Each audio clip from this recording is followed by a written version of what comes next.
नमस्कार मित्रों, मैं आपका हिंदी मित्र नरेश गोयल ज्ञानम डिजिटल स्टूडियो में आपका हार्दिक अभिनंदन करता हूं। मित्रों, आज का जो हम पाठ्यक्रम ले रहे हैं वो हैं शब्द। पहले वाले वीडियो के अंदर हमने शब्द की परिभाषा समझी थी और शब्द के प्रकार कौन कौन से होते हैं उनके बारे में हमने अध्ययन किया था। अब जो हमारा शब्दों के अंतर्गत जो पाठ है वो है मित्रों उत्पत्ति या इतिहास या स्रोत के आधार पर शब्द।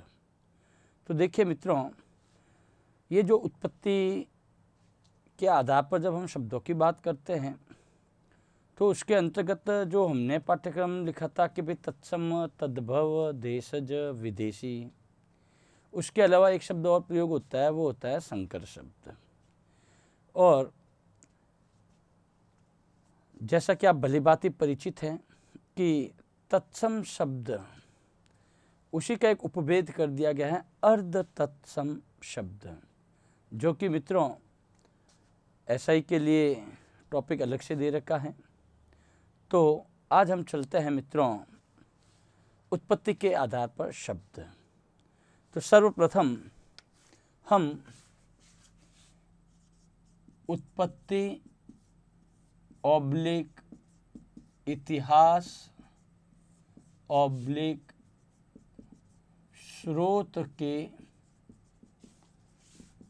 आधार पर शब्द। देखिए मित्रों, इसका जो पहला जो बिंदु है वो है अपना तत्सम शब्द। यहाँ हम जब लिखते हैं तत्सम शब्द तो पहली बात यह है इसमें कि तत्सम शब्द कहते किसे हैं।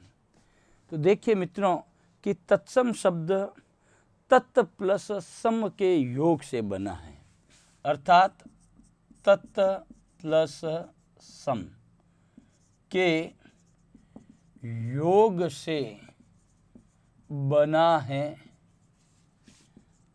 तत्सम। ध्यान रखें मित्रों कि तत् का तात्पर्य क्या होता है और सम का तात्पर्य क्या होता है। तत् बोले तो उसके। अब यह हम भलीभांति परिचित है कि हिंदी की जो जननी है वो कौन है? संस्कृत। देखो मित्रों, एक बात बता देता हूँ मैं आपको कि आखिर हिंदी की उत्पत्ति हुई कैसे। तो इसका थोड़ा सा ध्यान रखें कि सर्वप्रथम जो भाषा प्रयोग में ली जाती थी वो ली जाती थी अपन के संस्कृत। कौन सी ली जाती थी? संस्कृत। संस्कृत में से निकली आपकी पाली, पाली में से निकली प्राकृत, प्राकृत से निकला अपभ्रंश, अपभ्रंश का दूसरा नाम है मित्रों अवहट्ट। क्या नाम है? अवहट्ट। और अवहट्ट से निर्माण हुआ किसका? हिंदी का। किसका निर्माण हुआ? हिंदी का। देखिए कि जब तक अपने पास प्रमाण नहीं होते हैं तब तक हम उसको स्वीकार नहीं करते हैं, क्योंकि अपना जो अध्ययन है वो पूरा का पूरा प्रमाण पर है। और देखिए जैसे हमने कहा कि संस्कृत, तो ध्यान रखिए कि जो वेद लिखे गए थे, वेद है, पुराण है, उपनिषद है, वो सारे संस्कृत भाषा में प्रयुक्त हुए थे। संस्कृत में से देखो मैं यहाँ लिख देता हूँ कि वेद, पुराण, उपनिषद, इनकी जो रचना हुई है ना मित्रों, वो सारी संस्कृत भाषा में हुई है। और जैसा कि भलीभांति परिचित हो आप कि वेदों का निर्माण स्वयं भगवान ने किया है। उसके बाद में भाषा ही अपन की कौन सी? पाली। ध्यान रखिए कि पाली भाषा के जो प्रमाण मिलते हैं वो मिलते हैं बौद्ध धर्म से। कौन से धर्म से? बौद्ध धर्म से। यानी कि बौद्ध धर्म के अंतर्गत जो त्रिपिटक लिखे गए थे वो कौन सी भाषा में लिखे गए थे? पाली भाषा में। पाली के बाद में आता प्राकृत भाषा। तो प्राकृत भाषा बोले तो जैन धर्म। जैन धर्म से तात्पर्य आप समझते ही हो कि जैन धर्म के अंतर्गत जो भी बातें लिखी गई, जो रचनाएं हुई थी, वो सारी प्राकृत भाषा में हुई थी। उसके बाद में आता है मित्रों आपका अपभ्रंश या अवहट। ध्यान रखें, अपभ्रंश का ही दूसरा नाम है अवहट। तो देखिए मित्रों, अपभ्रंश का शाब्दिक अर्थ होता है बिगड़ा हुआ रूप। कौन सा रूप? बिगड़ा हुआ रूप। और इसी बिगड़े हुए रूप से जो शब्द बने वो क्या कहलाए? हिंदी। तो अगर यह हम प्रश्न बनाएं कि हिंदी की उत्पत्ति कैसे हुई है, ध्यान से समझिए मित्रों, हिंदी की उत्पत्ति कैसे हुई है, ये प्रश्न कई बार रिपीट हो चुका है। ऑप्शन ए दे आपको संस्कृत, बी दे पाली, सी दे संस्कृत, डी दे अपभ्रंश। देखो ए, बी, सी और ये डी। अब कई बार स्थिति क्या होती है कि अपन फटाफट में यही सोचते हैं कि भाई हिंदी का निर्माण तो संस्कृत से ही हुआ है, तो अपन क्या करते हैं, ऑप्शन ए लगा देते हैं संस्कृत। लेकिन अनफॉर्चुनेटली वो क्या होता है? गलत होता है, त्रुटिपूर्ण है। क्योंकि इसमें उसने पाठ दे रखे, देखो संस्कृत में से पाली निकली, पाली में से प्राकृत निकली, प्राकृत में से अपभ्रंश निकला है, अपभ्रंश से हिंदी का निर्माण हुआ है। और ऑप्शन ये चारों दे रखे हैं। तो ऐसी स्थिति में मित्रों अपभ्रंश आपका आंसर होगा, अर्थात आंसर क्या है? डी। क्वेश्चन नंबर सेकंड की अगर हम बात करें मित्रों, अगर प्रश्न ये पूछे कि हिंदी की जननी कौन है, हिंदी की जननी कहेंगे तो जननी कौन होगी? संस्कृत। कौन सी होगी? संस्कृत। अब देखो इस बिंदु से ही अपन इस बिंदु को समझते हैं। जैसे कि मैंने कहा तत् से तात्पर्य होता है उसके, सम बोले तो सम्मान। अब उसके किसके? तो देखो तत् का तात्पर्य क्या है? उसके। सम बोले तो समान। अब उसके किसके? तो सबसे पहली जो भाषा थी वो कौन सी थी? संस्कृत थी। यानी कि जब हम इसको परिभाषित करते हैं तत्सम शब्दों को, इसकी परिभाषा क्या बनेगी कि संस्कृत के वे शब्द जो हिंदी में ज्यों के त्यों अपना लिए गए, उन्हें तत्सम शब्द कहते हैं। ध्यान रखें मित्रों कि संस्कृत के वे शब्द जो हिंदी में ज्यों के त्यों अपना लिए गए, उन्हें क्या कहते हैं? तत्सम शब्द कहते हैं। अब देखो मित्रों, जैसे देखिए आप, हमने शब्द लिया अग्नि। शब्द क्या लिया मित्रों? हमने अग्नि। संस्कृत का शब्द है। और परिभाषा में हमने क्या कहा था कि संस्कृत के वे शब्द जो हिंदी में ज्यों के त्यों, यानी कि संस्कृत से उठाया और हिंदी में इसको स्थापित कर दिया, तो ऐसे शब्दों को तत्सम कहते हैं। तो अग्नि है, हमने लिखा देखो कर्ण। क्या लिखा? कर्ण। हमने देखो मित्रों लिखा है घृत। और यहाँ मैं कर देता हूँ इत्यादि, यानी कि ढेरों हैं, ऐसी कोई बात नहीं है, शब्द भंडार है। एक बात मैं बीच में आपको स्पष्टीकरण कर देता हूँ कि आदि और इत्यादि इसका हम प्रयोग करते हैं, आदि और इत्यादि। इसमें बच्चों में कई भ्रम होता है कि गुरुजी आदि का प्रयोग कब होता है, इत्यादि का प्रयोग कब होता है। तो देखो मित्रों, आदि से तात्पर्य क्या है कि समाप्त है, यानी इसके आगे और कोई नहीं है। और इत्यादि से तात्पर्य क्या है कि इनके अलावा और भी शब्द हैं।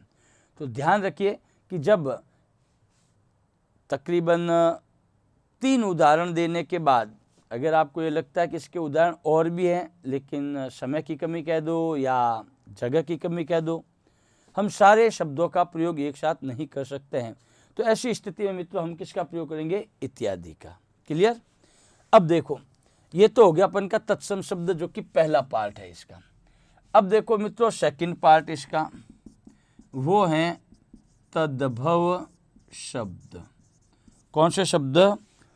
तद्भव शब्द।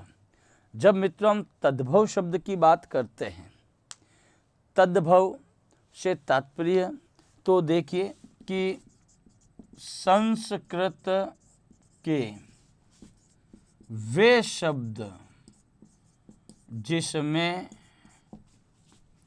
विकार, विकार का अर्थ होता है मित्रों परिवर्तन, विकार उत्पन्न होकर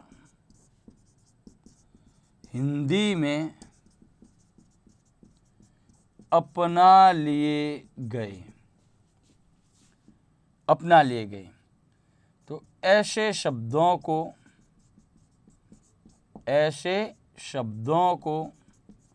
क्या कहते हैं? तद्भव शब्द कहते हैं, तद्भव शब्द कहते हैं। देखो मित्रों, संस्कृत के शब्द है वे, लेकिन उनमें क्या हो गया है? कुछ परिवर्तन हो गया है। परिवर्तन विकारी है, अर्थात विकार का ही अर्थ क्या होता है? परिवर्तन, यानी उसमें कुछ परिवर्तन हो गया है। तो ऐसे शब्दों को क्या कहेंगे हम? तद्भव शब्द कहते हैं। जैसे उदाहरण लें अपन मित्रों, देखो हमने लिखा था अग्नि, अग्नि शब्द किसका है? संस्कृत का है। अग्नि का क्या बन गया? आग। अग्नि का क्या बन गया? आग। उसी प्रकार देखो दूसरा शब्द लिया था हमने कर्ण, कर्ण का क्या बन गया? कान। क्या बन गया? कान। विकार उत्पन्न हुआ, कर्ण का बन गया कान, अर्थात तद्भव हो गया। उसके बाद देखो शब्द लिया था हमने घृत, घृत का अर्थ क्या होता है? घी। क्या अर्थ होता है? घी। तो घृत, घृत से क्या बन गया? घी। ये किस में तब्दील हो गया? तद्भव में।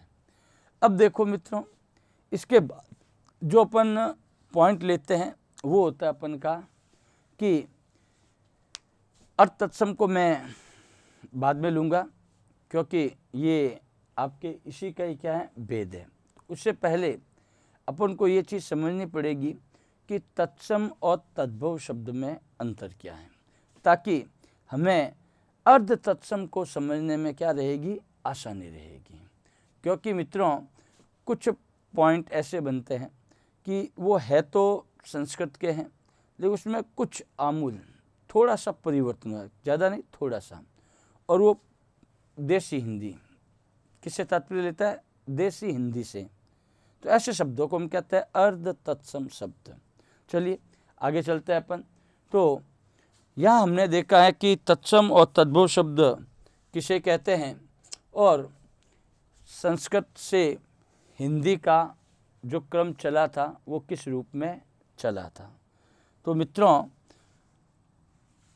तत्सम और तद्भव शब्द के बाद हम बात करते हैं कि तत्सम और तद्भव शब्द की पहचान की।